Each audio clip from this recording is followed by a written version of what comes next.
당신은 혹시 그토록 모진 세월 헤쳐가며 기어코 살아내었는데 나이 들고 병들면 낯선 병원에서 영문도 모른 채 온갖 기계들에 둘러싸여 인생의 끝을 맞이하는 게 당연하다고 생각하시오.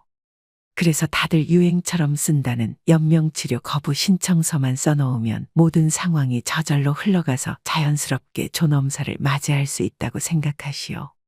안타깝지만 생각보다 문제가 그리 간단하지 않소. 그래서 아무리 당신이 연명치료를 원하지 않고 그것을 신청서까지 써두었더라도 당신이 이것을 모른다면 그 신청서는 한낱 무용지물이 될 것이오. 그러니 당신이 진정으로 존엄사를 맞이하고 싶다면, 그리고 더 나아가 행복하고 건강한 노후를 맞이하고 싶다면 바로 이것을 알아두는 게 좋을 것이오.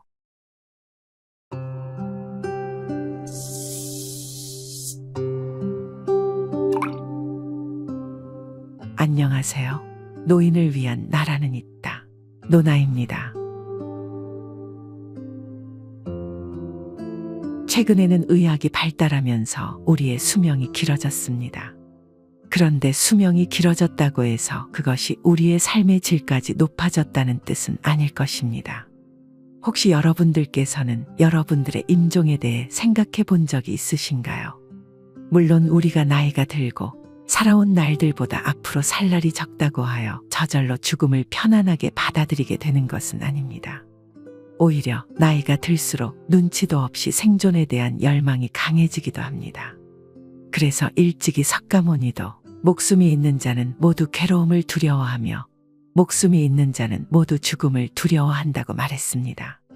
그렇게 우리는 평생 죽음 앞에 초연할 수 없습니다. 그래서 오늘 저는 인생의 종말인 죽음 그 자체를 논하려는 것이 아닙니다. 비록 두려울지라도 죽음을 초연히 받아들이자는 비현실적인 이야기를 하려는 것은 더더욱 아닙니다.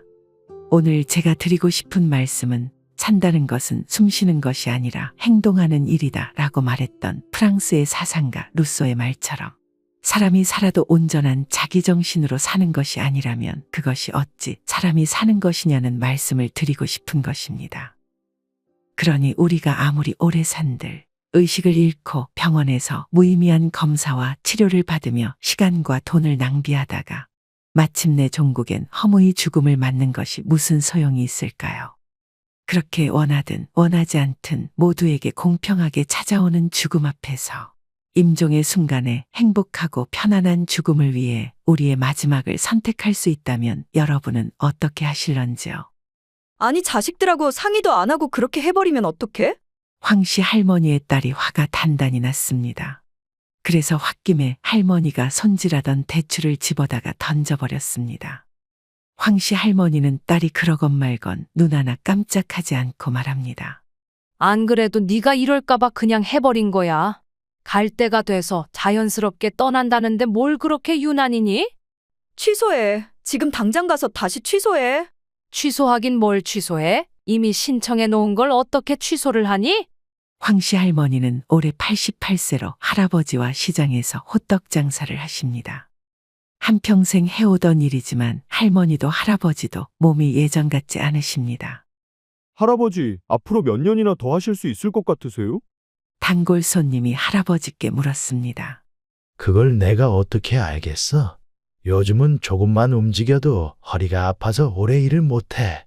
그러니까 몇 개월이니 몇 년이니 그런 건 장담을 못하지. 불과 80세까지만 하더라도 힘들면 중간중간에 쉬면서 일을 할 수 있었지만 할아버지 나이가 90 가까이 되자 이제는 그것마저 쉽지 않습니다.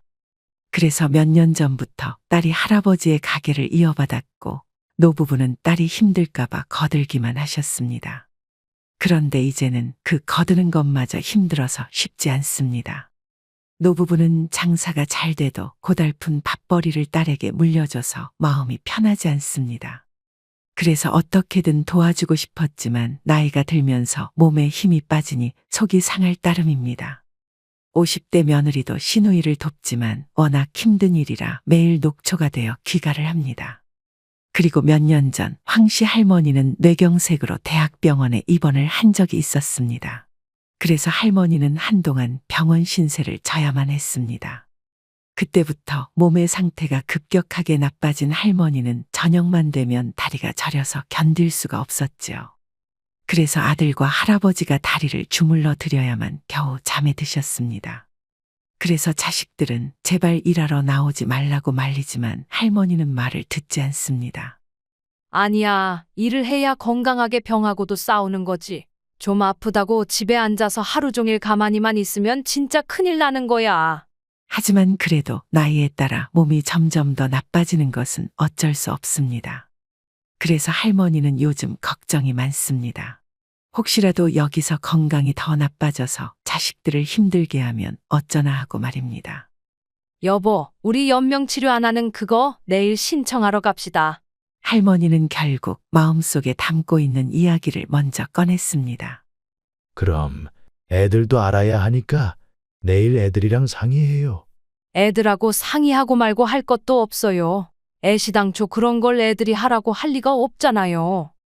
할머니의 단호한 말에 결국 할아버지도 연명치료 거부를 결정했습니다. 여기 앉으시면 되시고요. 주민등록증은 가지고 오셨죠? 네, 가지고 왔어요. 어머님 지금 뭐하러 오셨는지 알고 계시죠? 네, 갑자기 쓰러져도 연명치료 같은 건 안 받으려고요. 그럼 아버님도 그런 생각으로 오신 걸까요? 네, 하려면 같이 해야죠. 그럼 지금 연명치료 거부 신청하신 것은 자녀분들하고 다 공유하실 거죠? 그거 말씀 안 하시면 안 돼요. 물론 할머니의 자식들이 이 사실을 알면 난리가 나겠지만 자식들을 위해서라도 미룰 수 없는 중요한 이번 결정을 조금이라도 건강할 때 직접 할 수 있어서 마음이 한결 가벼워진 황씨 할머니입니다. 혹시나 여러분들께서는 연명의료 결정제도라는 말을 들어보셨는지요? 연명의료 결정제도란 치료 효과 없이 임종기간만을 연장하는 의료를 시행하지 않거나 중단할 수 있도록 하여 환자의 생을 존엄하게 마무리하게 해주는 제도입니다. 지금은 이것이 보편화되어 노인분들께서 보건소에 들러 많이들 신청을 하시지만 사실 2018년 전까지만 해도 뇌사가 아니고서는 연명치료 거부가 불가능했었습니다. 그래서 당시 가족들이 연명치료를 안 받겠다고 하면 일부 의사들은 다음과 같이 말하기도 했다고 합니다. 지금 연명치료를 거부하시는 건 엄연한 살인죄입니다. 그러니 경찰 입회하에 정식으로 치료 거부를 하십시오.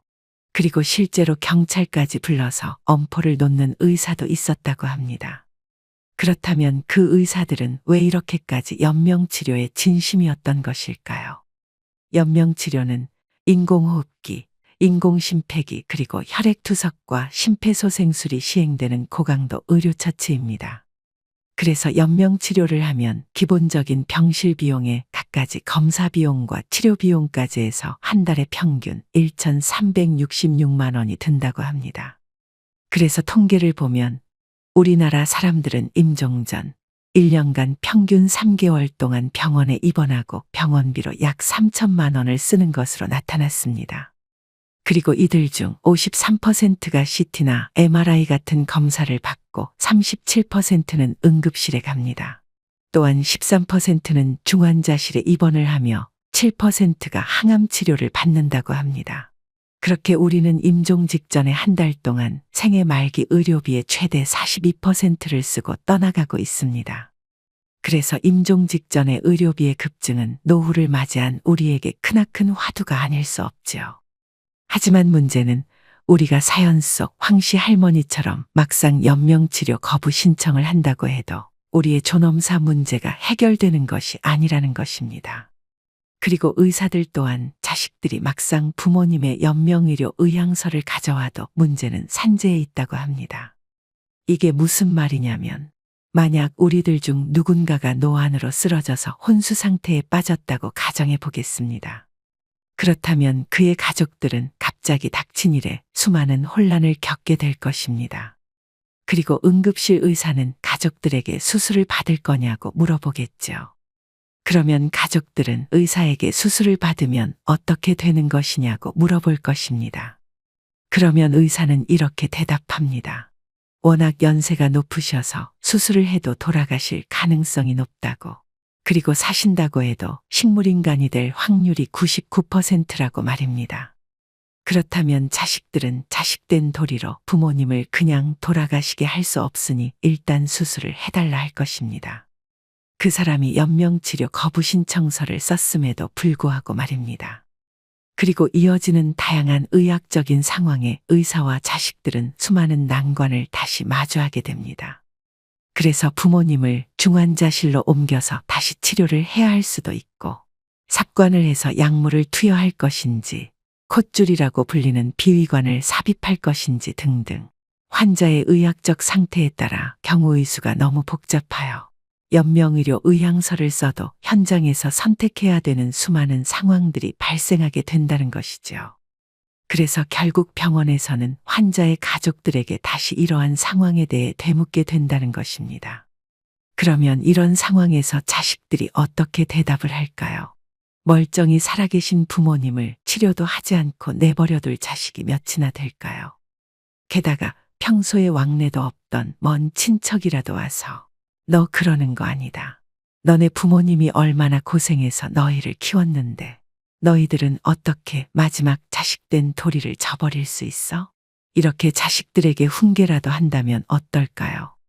그렇다면 과연 자식들에게 선택권이라는 것이 있기는 한 걸까요? 한편 영국은 세계에서 죽음의 질이 가장 높은 나라라고 합니다. 그런 영국에서는 일찍이 좋은 죽음이라는 것에 대해 이렇게 정의했다고 합니다.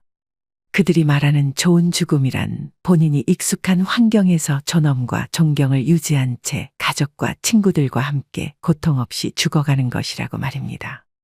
그런데 한국인들은 어떤가요? 그 모질었던 세월 간신히 헤쳐가며 기어코 살아내었는데 나이 들고 병드니 낯선 병원에서 영문도 모른 채 기계에 둘러싸여 고통스럽게 죽음을 맞이하고 있습니다. 실제로 통계에 따르면 한국의 사망인구 4명 중 3명은 병원에서 치료 중에 사망한다고 합니다. 가족과의 작별 인사와 같은 엄숙한 마지막 절차는 거의 생략된 채 식사도 콧줄을 통해서 해야 하며 누군가에게 대소변 받아주는 병수발을 받으며 그렇게 간병인과 연명장치에 의존하다가 어느 날 의사의 사망 선고로 생을 마감하고 있습니다. 그래서 우리에게 임종은 자연스러운 삶의 끝이 아니며 생사의 문제를 의학이 주도하고 죽음은 치료의 실패로 간주되어 그렇게 우리는 쫓기듯 죽음으로 내몰리고 있습니다. 그러니 어떻게 해서든 삶을 연장하려는 죽음의 의료화가 과연 옳은 것일까요? 우리 한국인들은 진정 좋은 죽음을 맞이할 수는 없는 것일까요? 어떻게 하면 우리는 우리의 임종을 존중받으며 존엄하게 맞이할 수 있을까요? 여러분들께서 여러분들의 임종에 대해 고민하실 때 꼭 기억해 두셔야 할 것이 있다면 여러분들께서 어느 날 만약 연명치료 거부 의향서를 썼다고 하셨더라도 가족들에게 꼭 자신의 결심과 자세한 내용에 관해서 사전에 미리 이야기를 해두시는 것이 좋습니다. 왜냐하면 의료 현장의 사각지대라는 변수가 우리들 임종의 모습을 좌우하는 결정적인 역할을 하기 때문입니다. 이에 관해 응급실에서 근무하는 의사들은 이렇게 말합니다. 하루에도 몇 번씩 요양원과 요양병원에서 상태가 악화된 노인 환자가 실려온다고 합니다. 그런데 이런 환자들은 대개 말기암 상태이거나 평균 서너 개의 만성질환을 가지고 있으며 수분 및 영양 상태 관리가 제대로 되지 않아 전해질 이상과 수분 부족으로 심부전을 가지고 있고 폐렴과 욕창, 요록의 감염으로 인한 폐혈증이 동반된 경우가 흔하다고 말입니다. 요양원 노인들이 이렇게 되는 이유는 이미 기존 질환과 치매로 인해 의사소통이 되지 않고 활동력까지 떨어져서 주로 침상에 누워 지내기 때문이라고 합니다. 그래서 이러한 노인들은 이미 돌아가시기 직전의 상태이기 때문에 치료를 하더라도 절대로 이전 수준 이상으로 호전될 수가 없다고 합니다. 그리고 몇몇 노인들은 연명치료를 원하지 않는다는 사전연명 의료 의향서까지 전산망에서 확인되었다고 합니다. 그래서 의사는 보호자들에게 사실관계를 확인하고 연명치료를 할 거냐고 물어봅니다. 병원에서는 당연히 사전연명 의료의향서만 가지고는 결정할 수 있는 게 없기 때문입니다. 하지만 대부분의 보호자들은 그냥 모든 치료를 다 해주길 원한다고 합니다. 그래서 이런 환자들이 가뜩이나 모자란 중환자실을 장기간 차지하지만 발달된 현대의학은 기어이 이 환자들을 살려내고 만다고 합니다. 그래서 의사가 그 노인들을 살리고 퇴원시켜서 요양시설로 돌려보내면 그들은 이전과 똑같이 지내다 얼마 되지 않아 다시 악화되어 되돌아온다고. 그리고 이 과정을 몇 번 반복하다 사망하게 된다고 합니다. 그렇게 의료 현장에는 여전히 이런 사각지대가 남아 있습니다. 노인들은 인공호흡기를 중단하고 편안히 임종을 맞이할 법적 권리가 있지만 결국 중환자실에서 각종 관들을 삽입한 채 고통의 시간을 더 견뎌내야 하죠. 그래서 의사들은 여러분들께서 연명치료 거부를 두고 가족들과 의논하실 때 다음과 같은 변수들에 대해서 미리 상의를 하시라고 합니다. 의사들이 말하는 그 첫 번째 변수는 여러분들이 의식이 없는 경우입니다. 우리가 의향서를 썼는데 정작 연명치료 결정 시에 의식이 없다면 의사들은 그래, 동의했으니까 그냥 돌아가시게 둡시다 라고 말을 할 수 없으며 그럴 권한도 없습니다. 그래서 의사들은 결국 가족들에게 다시 재차 확인을 할 수밖에 없는데 이때 여러분들과 가족들 사이에 미리 상의가 되어 있지 않다면 가족들은 어떻게 하든 부모님을 살려달라고 할 것입니다. 그러면 그토록 바랬던 내 의사와는 상관없이 연명의료 의향서는 무용지물이 되는 것입니다. 그래서 우리는 가족들에게 사전에 우리의 의지를 분명히 전달해야 합니다. 그래야만 우리의 뜻을 가족을 통해 의료진에게 정확하게 전달할 수 있기 때문입니다. 그런데 이렇게 정확하게 전달하지 않은 채 그냥 내가 그렇게까지는 살기 싫다라는 두리뭉실한 표현으로만 얘기를 하면 안 될 것입니다. 그러면 유사시에 의사가 가족들에게 연명치료 의사를 물었을 때 가족들은 부모님이 평상시에 의식도 없이 콧줄 끼면서까지 살기는 싫다는 얘기를 많이 하시긴 했다는 어중간한 대답을 하게 되고 그러면 의사가 그럼 이대로 돌아가시게 해도 되냐고 재차 확인했을 때 머뭇거리게 된다는 것입니다. 그래서 우리는 이런 상황까지도 미리 예상하고 그에 대한 구체적인 의사 전달을 해야 할 것입니다. 자신의 의학적인 몸 상태에 따라 어떤 일이 발생할 수 있는데 그때는 어떤 치료가 필요하고 어디까지 치료를 할 것인지 평소에 구체적으로 상의를 해두는 게 좋다는 것이지요. 그리고 우리가 미리 예상해야 하는 두 번째 변수는 바로 치매입니다. 치매는 우리가 가장 무서워하고 두려워하는 질병입니다. 치매는 우리의 인지 기능을 떨어뜨려 기억력을 저하시키며 환각과 망상을 일으키는 정신이상 행동이 주요 증상입니다. 따라서 사전에 미리 우리의 뜻을 가족들에게 전달해 놓지 않으면 가족과 병원 입장에서는 우리의 말이 진심인지 아니면 치매에 걸려 하는 말인지 혼란스러워 할 것입니다. 그래서 우리는 치매에 걸릴 상황도 고려하여 가족들과 미리 대화를 나누어서 내가 나중에 어떻게 어디까지 치료를 받을지를 정확하게 전달해 놓아야 합니다. 그리고 마지막으로 우리가 사전연명 의료의향서를 작성해 둘 시에 좋은 것은 한치 앞을 알 수 없는 우리의 미래에 미리 대비를 할 수 있다는 것입니다. 우리의 인생이란 살다 보면 별의 별일들이 다 일어날 수 있습니다. 배우자와 사별해서 빠른 시기에 혼자가 될 수도 있고 요즘같이 혼자가 좋아서 이혼을 하거나 아예 결혼을 안 하고 비혼으로 사는 사람들도 많습니다. 그래서 응급실에 근무하는 의사들에 의하면 사전연명 의료의향서는 바로 이런 경우에 요긴하게 쓰이는데요. 간혹 독거노인이 뇌졸중으로 의식이 없는 상태로 응급실에 실려온다고 합니다. 그러면 의사들은 지자체에서 치료비를 지원하는 긴급의료비 지원제도를 이용하여 일단 환자를 치료합니다. 그런데 문제는 거의 대부분의 노인들이 식물인간 상태가 된다고 합니다. 그렇게 실려온 노인은 일단 목숨은 건지게 되지만 아무도 보살필 사람이 없습니다. 그래서 보통 요양원으로 보내져서 제대로 된 케어를 받지 못하고 다시 응급실로 실려오게 되고 그리고 응급실에서 다시 살려서 요양원으로 돌아가기를 반복합니다. 그렇게 이 과정을 몇 번 더 거치다가 끝내 사망하게 되죠. 그런데 이런 경우에도 만약 사전에 사전연명 의료의향서를 작성해 놓는다면 이야기는 달라집니다. 의료기관에서 이름만 치면 조회가 가능하니 병원에서는 의미 없는 연명치료를 안 하게 되는 것이죠. 우리는 이미 많은 세월을 살아왔고 그 가운데 인생은 우리가 뜻한 대로 마음먹은 대로 흘러가지 않는다는 것을 익히 알고 있습니다. 그래서 우리 인생의 마지막을 우리가 원하지 않는 형태로 맞이할 수도 있다는 것을 압니다. 그런 의미에서 본다면 사전연명 의료의향서가 정말 좋은 제도라는 것을 알 수 있습니다. 그리고 저희 집안 역시 연명치료로 풍비박산난 과거가 있었는데요. 저희 엄마는 선천적으로 몸이 약해서 제가 20대 초반일 때 시한부 판정을 받으셨습니다. 그래서 저희 가족은 어떻게든 엄마를 되살리기 위해 부단히도 노력했습니다. 전국의 병원이란 병원은 다 찾아다니며 치료를 받았습니다. 그리고 영어를 잘하는 친구들에게 부탁해서 해외에 있는 병원에도 편지를 써서 뿌렸습니다. 당시 아버지와 언니와 저는 엄마를 다시 원래대로 만들어 놓을 수만 있다면 집문서든 뭐든 전부 다 내놓을 생각이었습니다. 그래서 저도 학교를 그만두고 바로 취업을 해서 힘을 보탰고 언니도 월급을 받는 족족 엄마 병원비에 쏟아 부었습니다.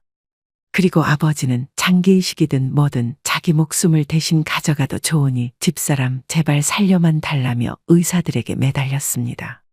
하지만 국내든 해외든 다들 절망적인 답만 돌아왔죠. 그렇게 저희 가족은 세상의 종말을 맞은 기분으로 병원에서의 몇 년을 보냈지만 끝내 엄마를 살릴 수는 없었습니다. 그리고 엄마의 장례식을 마치고 오랜만에 다시 돌아온 저희 집은 마치 폐허 같았고 실제로도 돈을 너무 많이 써서 저희 가족은 파산 직전이었습니다. 하지만 그것은 아무것도 아니었습니다. 저희 가족에게 엄마가 세상에 없다는 것은 그 어떤 것보다 두려운 일이었으니까요. 엄마 또한 임종에서 아버지에게 그걸 제일 미안해하셨습니다.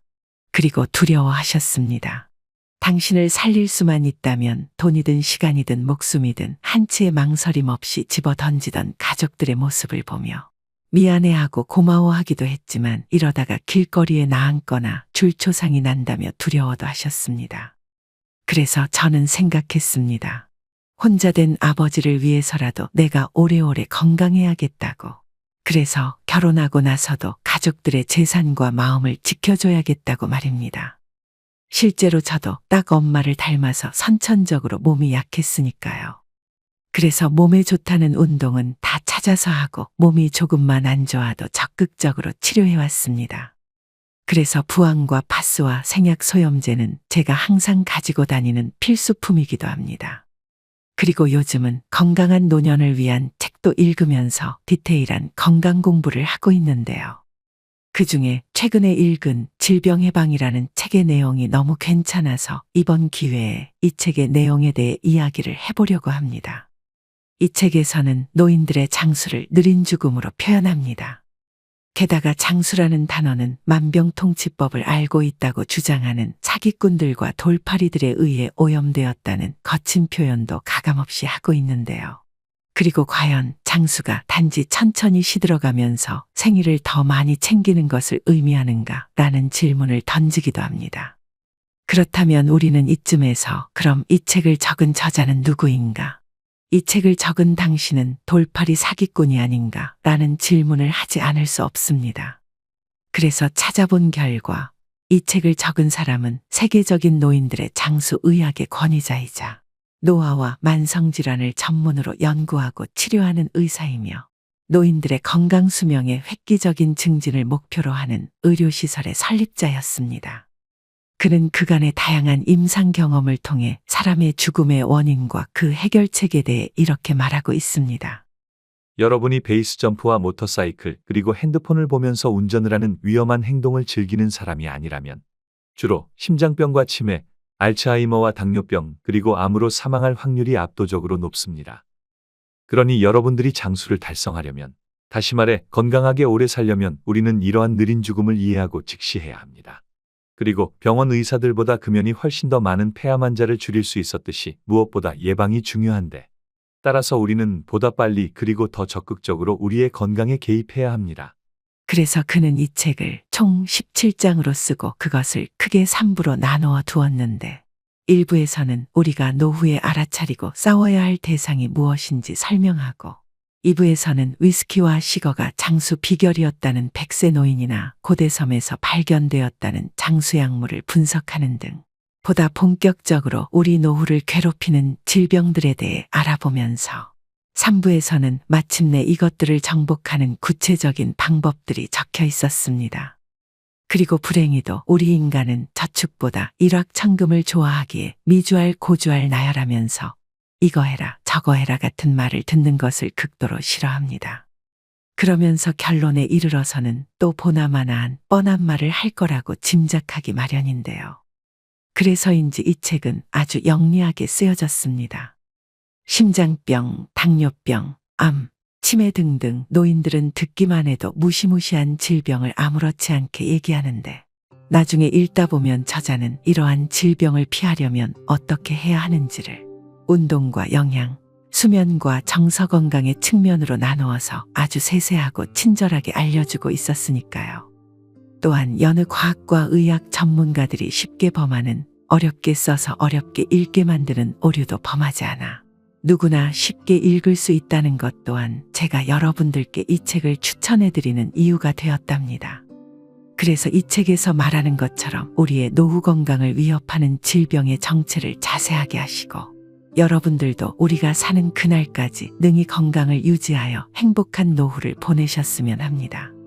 그리고 읽는 내내 제 무릎을 몇 번이나 치게 했던 이 책을 여러분들께도 전하고 싶어서 이 책을 노인나라 구독자 3분께 무료 나눔으로 드리려고 합니다. 책을 나눔받기를 원하는 분들께서는 노인나라 채널 구독 후 댓글에 책을 신청해 주시면 되시는데요. 나눔받게 되실 3분은 일주일 후 추첨을 통해 저희 노인나라 커뮤니티를 통해 공지하도록 하겠습니다. 당첨되신 3분들께서는 꼭 택배 받으실 주소지와 성함과 연락처를 보내주시면 감사하겠습니다. 택배 정보가 없으면 저희가 책을 보내드릴 수가 없으니 번거로우시더라도 양해를 부탁드리겠습니다. 그렇게 여러 가지 방법을 통하여 여러분 스스로 여러분을 지키고 또한 여러분들이 사랑하는 가족을 지키셨으면 합니다. 그리고 법륜 스님도 우리의 인생에 대해 이렇게 말씀하셨습니다. 우리 인생이 괴로운 것은 우리 인생이 우리 뜻대로 되지 않아서라고 말입니다. 그런데 인생은 원래 우리 뜻대로 되지 않는 것이 정상이죠. 하지만 우리 인생은 원하는 대로 될 수도 없지만 그렇다고 꼭 원하는 대로 된다고 좋은 것도 아니라 하십니다. 쥐가 쥐약을 먹으려고 발도둠했지만 발이 닿지 않아 못 먹었다면 이것이 좋은 일이지 나쁜 일이 아닌 것처럼 우리는 사실 어떤 일이 좋은 일이고 나쁜 일인지조차 잘 모를 때가 많다는 것이죠. 하지만 그 중에서도 분명한 것이 하나 있습니다. 그것은 바로 우리의 노후의 건강입니다. 우리 노후의 건강은 좋으면 좋을수록 좋은 일입니다. 이것은 분명합니다. 그리고 우리 의지에 따라 우리가 원하는 대로 좋게도 나쁘게도 할 수 있습니다. 그러니 이 얼마나 축복받은 일인가요? 무릇 인생이란 소낙비가 내려 잠시 처마 밑에서 비를 피하면 될 줄 알았는데 글쎄 그 소나기가 폭풍우가 되어 온 세상을 헤집고 지나고서야 멈추는 것임을. 길고 긴 터널도 지나야 하고 안개 낀 산길도 걸어야 하고 바다의 성난 파도도 만나지는 것임을. 우리네 인생이란 그런 것이라는 것을 우리는 살다 보니 알게 되었습니다. 하지만 우리 노후의 건강은 그래도 어느 정도는 우리가 마음먹은 대로 조절할 수가 있다는 것입니다. 그러니 두통을 만들고 심장을 조여들게 하는 모든 걱정거리들 과감히 털어버리시고서 여러분들 노후의 행복을 조금씩 만들어 나가셨으면 합니다. 그럼 여기까지 노인을 위한 나라는 있다. 노나였습니다. 시청해 주셔서 감사합니다.